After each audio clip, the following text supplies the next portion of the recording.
part of Louise on to saying that race. I don't think so. Thurman, a lot of them. I don't know, Skinner, I think they were all the same, what's over the tires. I don't know. Kind of wash my hair. Yeah, something like it. Yeah, that Bernie thing, yeah, it's so shit on the press, right? Yeah. What are your stance on what? Oh, yeah, it could be that. So. Like they had that, also.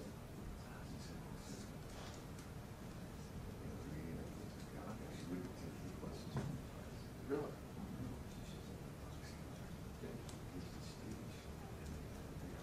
Sold out the size twice. One for people, one for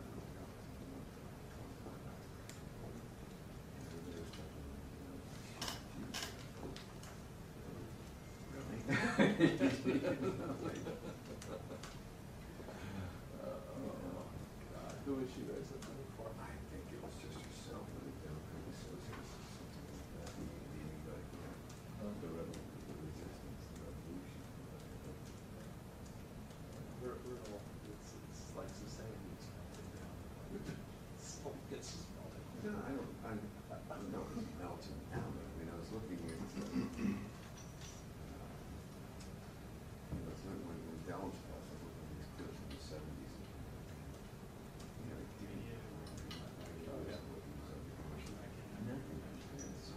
Yeah. This group, because things like that, you have like these quasi organizations, you have somebody that was dead. Yeah.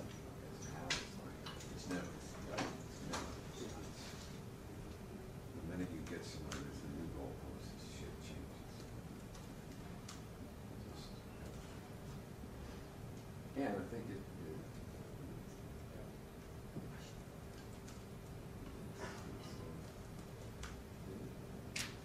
the smart ones evolve, the other ones don't. I remember when Jerry first went he started out with his campaign. The big thing was going to be green. Right? Yeah. He was going to bring rooftop. Right. Yeah, that's what he was the environment. People start to eat utopia. Yeah. No, by the whole community as you move across. By the end, by the end, it's like this is about law and order and just pushing the puppets to the city line. Okay, that's it. You know, he just completely just forget that. You know. So the point being that these guys they just go right back to the pure learning. I don't know what it is. Are you guys doing much on these swing districts? Not very. How come? Why are people sort of they're doing like the Nunez gets a lot of money, but So this.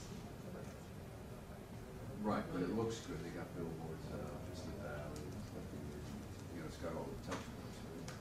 So the reason we just don't have to say. Bounce around that bridge. That would be fun. It'd be really fun. I do a few items on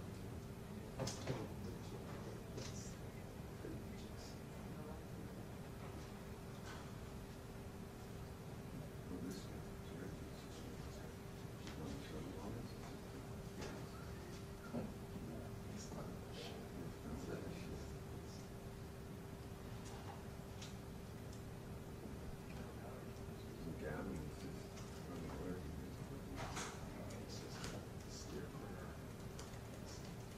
Gives his nature.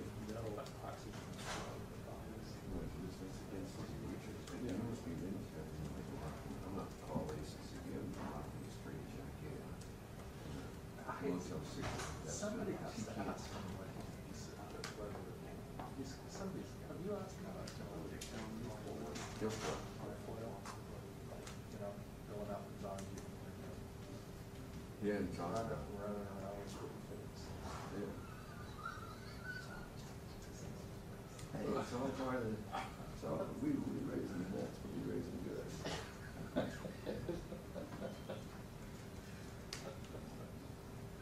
Yeah, that's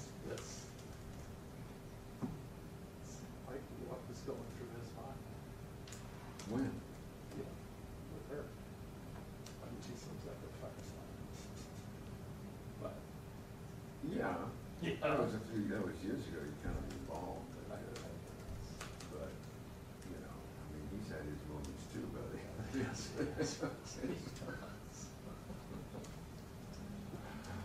Oh, God.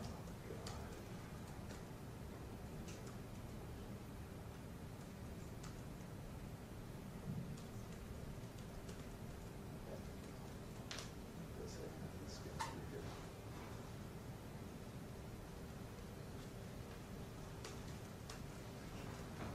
Hey, hey Dan, how are you? Good, how are you? Good seeing you. What's going on?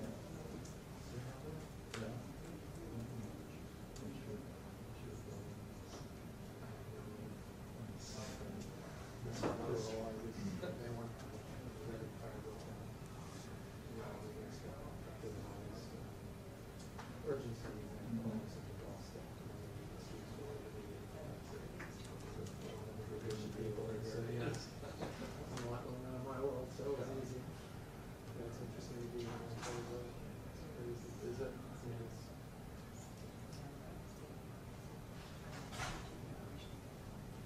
So, this is like, yeah, stop motion. It's really involved, and there's so much that you just can't do. You could something from the next quarter. There's 12 states that are so certified. There's,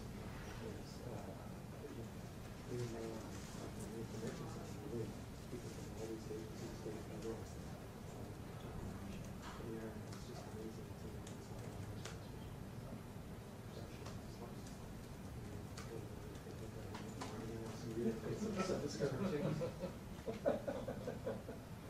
You know.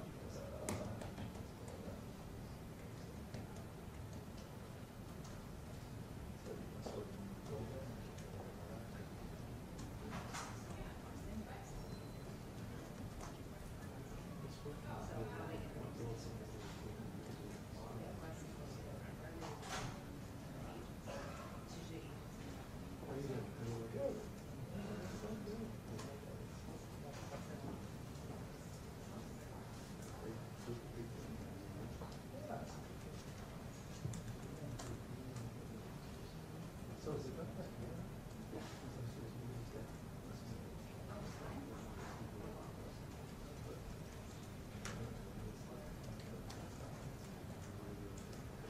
Talk about how these are big fucking fires. Pay for it.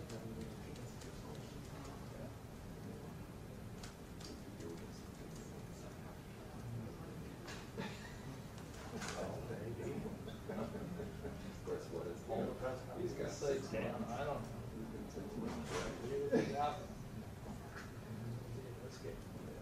Good luck.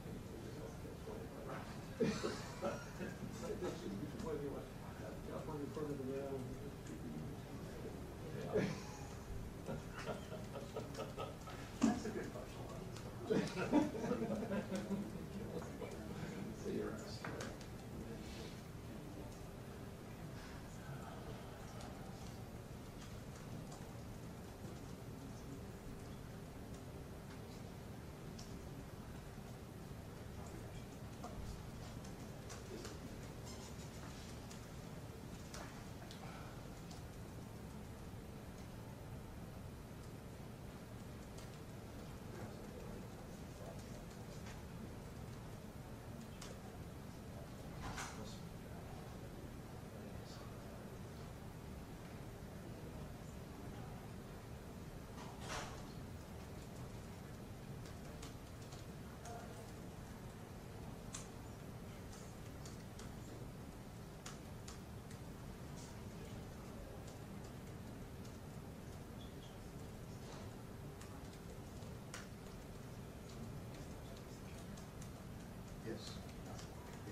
mean, yeah, I would say up to 3.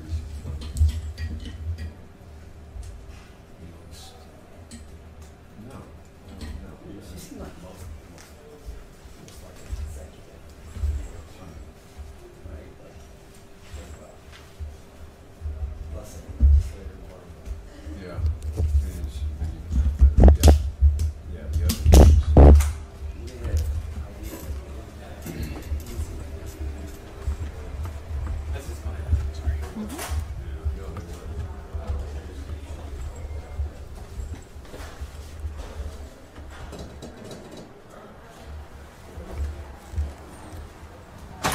Apologies, sorry about that. No problem.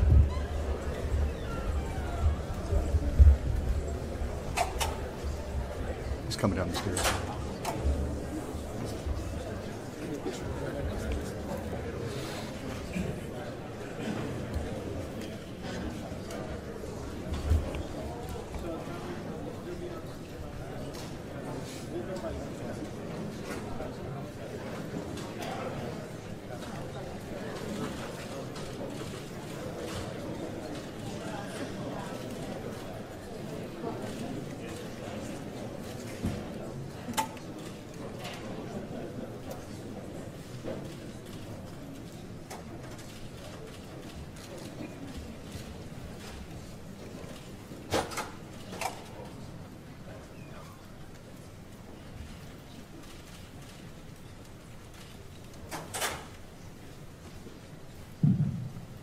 Good morning, everyone. I want to take a quick minute to introduce our governor, Governor Brown. Just have a couple of statements, and then we're going to run into the press conference.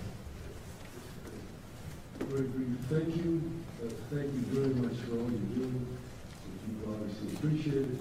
Really important work. Unfortunately, we're still only a little. Lots more to come. So keep it up, and thank you again. All right, let's head back in the room. Yes, what good work. Gregory, sir.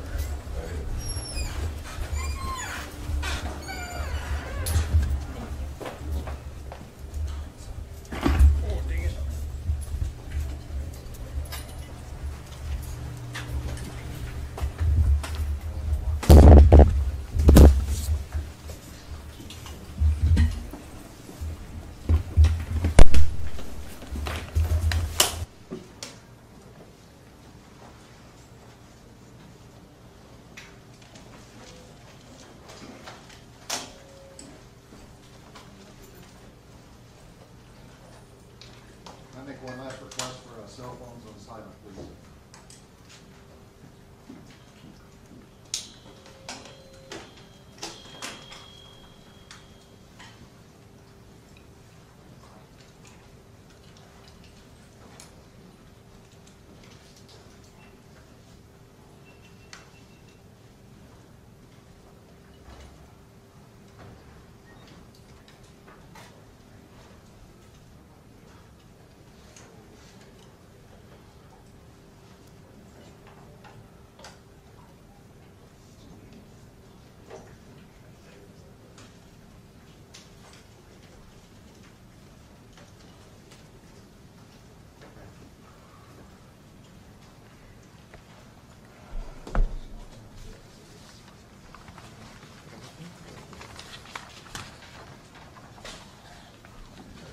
That's okay.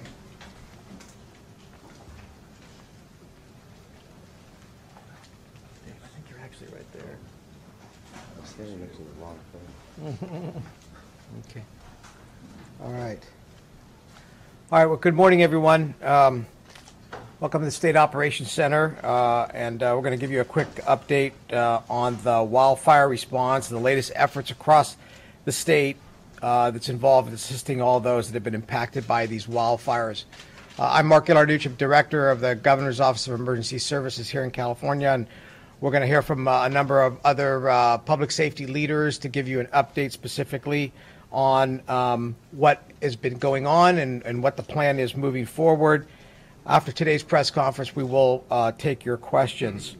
Let me start off by saying again how concerned we are for the communities that have been impacted express our sympathy for those who have had loss, and we know this is a very stressful time, and many people have lost their homes, and we are going to be working closely with the counties that have had this loss, and we're working with our federal partners as well in being able to step in and assist where we can.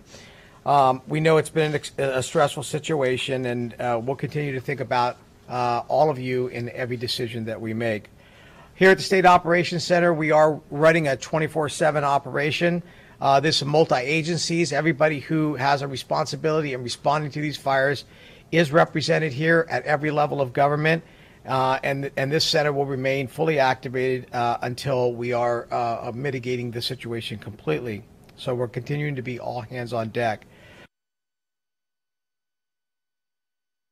Of state, local, and federal firefighters on the line, over 13,000, and several hundred emergency management and law enforcement, as well as over 1,200 National Guard assets to support local authorities through this period of time. And you'll know more about that when we get specific briefings in a second. We've also reached out to our neighboring states and also out of country for additional assistance, which is arriving as we speak, and we're very appreciative of our partner states for being able to provide these resources to us. So at this point, let me do this. I'll turn it over to our partnering, cooperating agencies. We've been working here as a one-team effort to ensure that the state is completely coordinated and all of the key resources are being met. So with that, I'm going to start off with the Director of the California Department of Forestry and Fire Protection, CAL FIRE, Chief Ken Pemlott. Thank you, Mark, and good morning.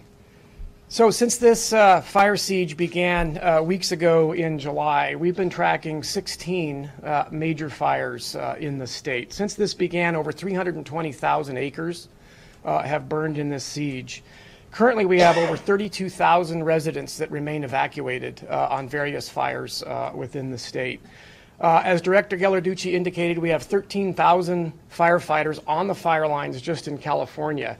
Now, this fire challenge is not just limited to California. The entire western United States, including south into Texas, is experiencing significant fire conditions. And there are over 27,000 firefighters on the fire lines throughout the western United States. So almost half of those are right here in California.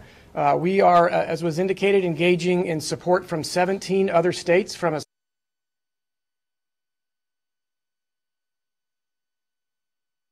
that are available in the system are not only deployed throughout California, but all of these other states. And so we continue to coordinate every day, actually every hour throughout the day. It's a very dynamic process, moving aircraft and resources from fire to fire and sharing those critical resources, not only within California, but with our partners in other states who are also experiencing some very difficult conditions.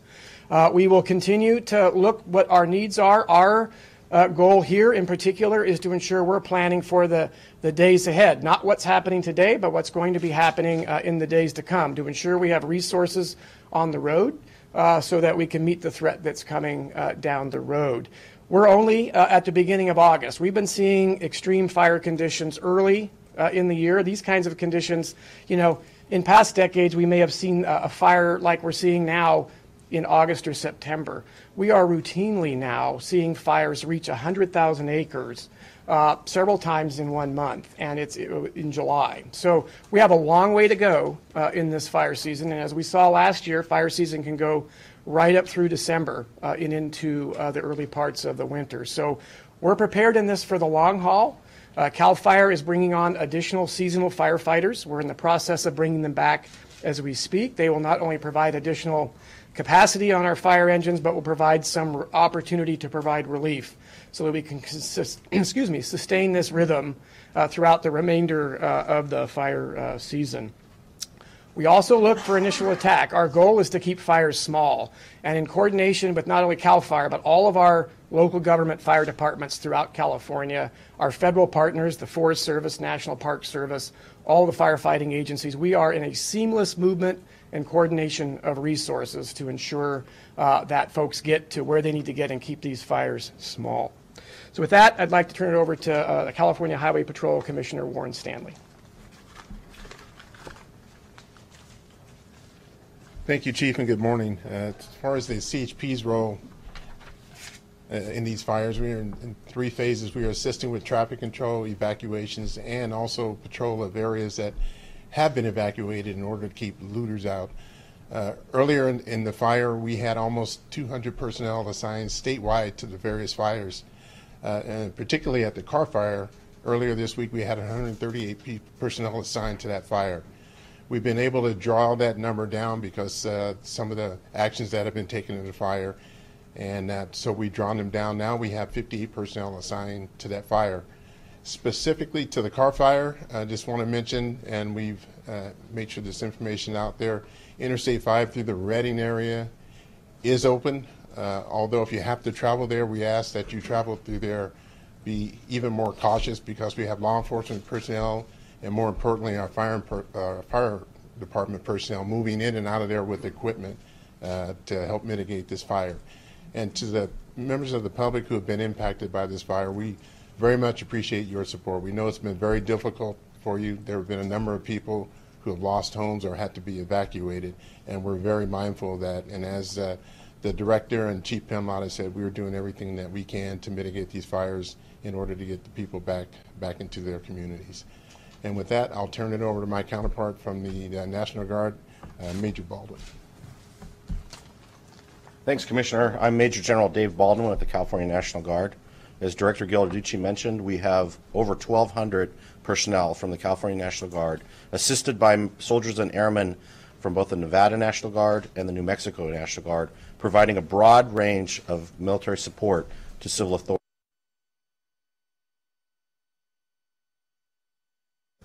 We're providing manned and unmanned surveillance systems to assist CAL FIRE with fire mapping and to assist OES and FEMA with damage assessments. We are also providing support to law enforcement in the forms of military police and Air National Guard security police officers that are providing looting deterrence. They're also assisting with repopulation efforts. And I'll be followed by our Commander-in-Chief, Governor Brown.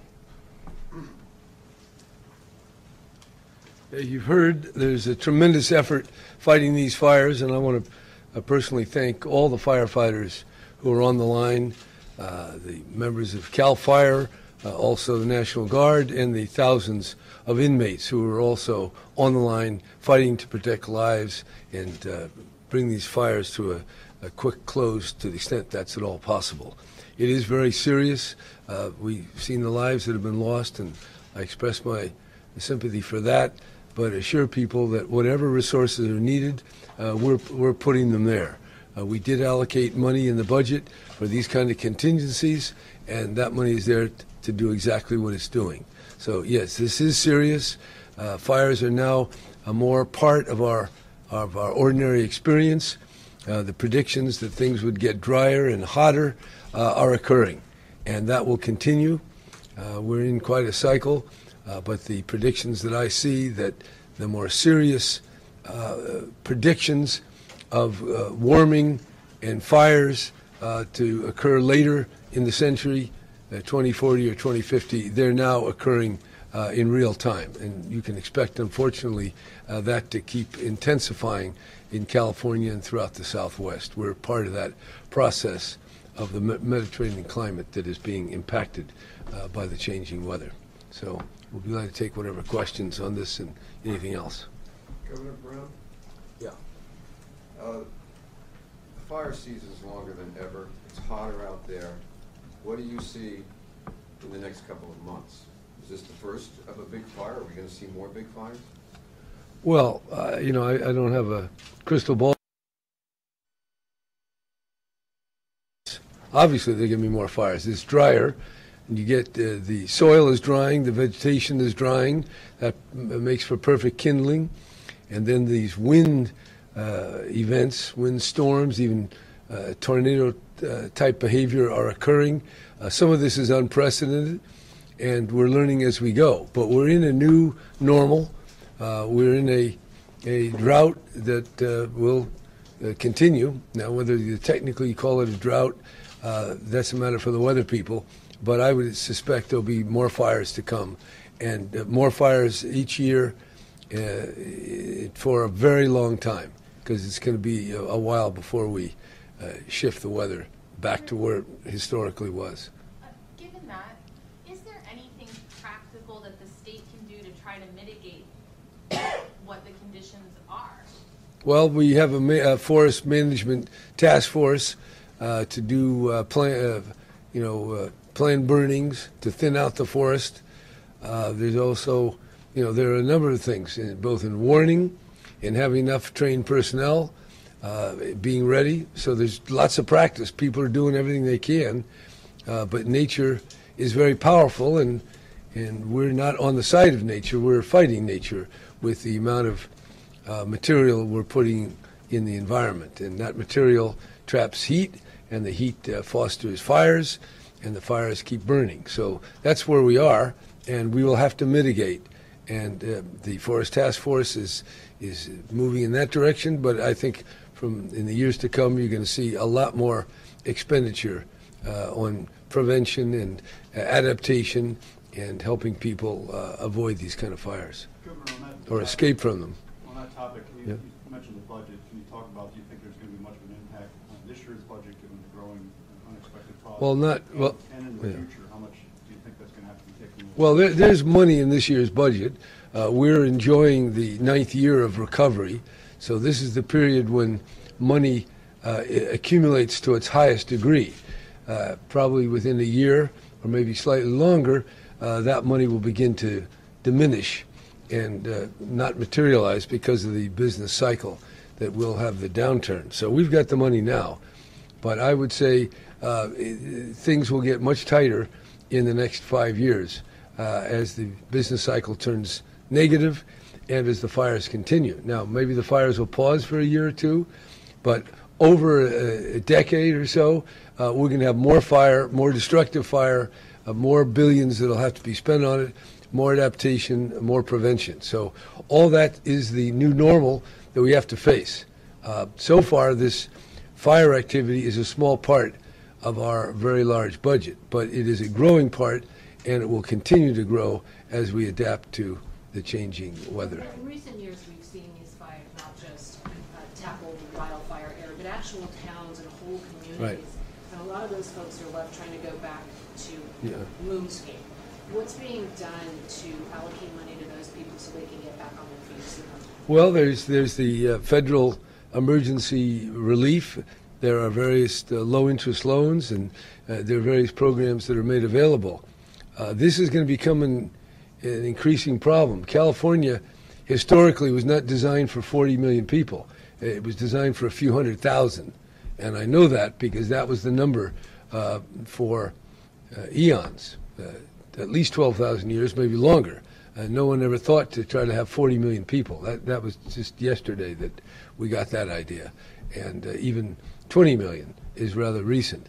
So we're in a bold, unprecedented experiment with 40 million people and 32 million vehicles that burn flammable oil and gas. So we're going to have to adapt. We're going to change our technology. But in the meantime, we're going to spend a hell of a lot of money, and there is going to be a lot of unpleasant events and suffering as a result. Budget. For the past several years, what has been budgeted, the costs of these wildfires have exceeded what has been budgeted for the past several years. What more needs to be done to close that gap? Or does we have the money there. We have a rainy day fund. We're not down to our last dollar at this point, and we won't be for a long time. Even when things get tough, there's always available borrowings that can be made available. But we're being surprised. Every year is teaching the fire authorities new lessons. We're in uncharted territory. Since civilization emerged 10,000 years ago, we haven't had this kind of heat condition, and it's going to continue getting worse. I mean, that's the way it is. And some people don't want to accept that, and some people just outright deny it. But I don't say it with any great joy here. We're in for a really rough ride, and it's going to get expensive, it's going to get dangerous, and we have to apply all our creativity to making the best out of what is going to be an increasingly bad situation, not just for California, but for people all over America and all over the world. Governor, could you briefly talk about, when the legislature comes back next week, one of the things that's being talked about is wildfire prevention, Yeah. wildfire liability. Could you sketch what your goal of them talking about that is? I know you put out proposed language, but overarching, what do you want them to do on the topic before they... I want them to consider the proposal and take commentary from informed citizens. We have a whole change here, and the rules that are being followed were announced in one or two appellate opinions, but they don't represent the thoughtful and considered judgment of the California legislature. So that's what I've asked them to do. What is the proper rule of liability? How are we going to allocate these costs? If you say it all is the utility forever, there won't be utilities. There'll just be public agencies, and it will all go through the tax system. So there's a lot of issues. People are on different sides. But my goal was to try to find a reasonable balance that would reward players, including utilities, for doing the right thing, but make them liable when they didn't take the steps that common sense and prudence would warrant. Quick follow, do you believe PG&E when they say they are near bankruptcy if they have to pay out what they already owe? That I can't tell. I've heard that from PG&E, and I've heard trial lawyers and insurance companies who stand to benefit say the opposite. So these are part of the legislative debate, but there is concern that we could lose our utilities, and if we do that, our whole program of trying to deal with renewable energy and mitigate climate change could be adversely affected. So these are all the issues that the legislature has to consider. This is not, well, it is political, but it's more environmental and economic and finding the best way forward. And that's why I think the legislature should deal with it rather than a three-judge appellate panel who writes a decision based on common law principles from 100 years ago. Dr. Brown, has California done enough, particularly on the public notification side and the prevention side? That, they say that we're notifying people more and more through the 911 reverse operation, through going door to door. I think the people in Redding and the surrounding area worked very hard to get people out of the fire. But, we're not in a perfect world. The world has its complexity and its uncertainty. And we're living with an uncertainty and trying to do the best we can. And I think the people in the front lines are very amazing. The fact the firefighters wear all that protective gear and they work in the heat, it's just amazing that they're able, what they do. So I'm very appreciative to that. And we'll continue to refine, we, meaning local and state and federal safety personnel, will continue improving as best they can. But no one expected a fire tornado. According to our fire chief here, no one ever knew about that. So we're getting new phenomenon, and that new phenomenon is we're in a new climate weather era. And so we have to learn. And yes, if we knew everything we're going to know in 5 years, we'd maybe have a different warning system. But we're learning as we go. Two questions. Yeah. One, PG&E's CEO, Rachel Williams, called the proposal that you offered insufficient. This question one, do you agree with that? And then secondly, CARB hasn't been taking into account greenhouse gas emissions from fire. Do you think it ought to? Oh, yeah, for sure. They've taken into account. It is being taken into account. Mother Nature is taken into account, so CARB might as well record that fact with particularity. As far as the proposal, we drafted it in a way that there's possibilities for improvement. That's the legislative process. We put the ball in play, and now we expect thoughtful people to reflect on this. This is serious business, and how do you want to handle this? There's a lot of people who can tee off from their particular interest, but we want the legislature to represent all the people and sift through the various claims, and we'll be part of that. We'll help and give them the best thinking we can. Can we get an update on how the mutual aid system is working, how many requests have been filled, or whether or not enough requests are being filled, and is there still capacity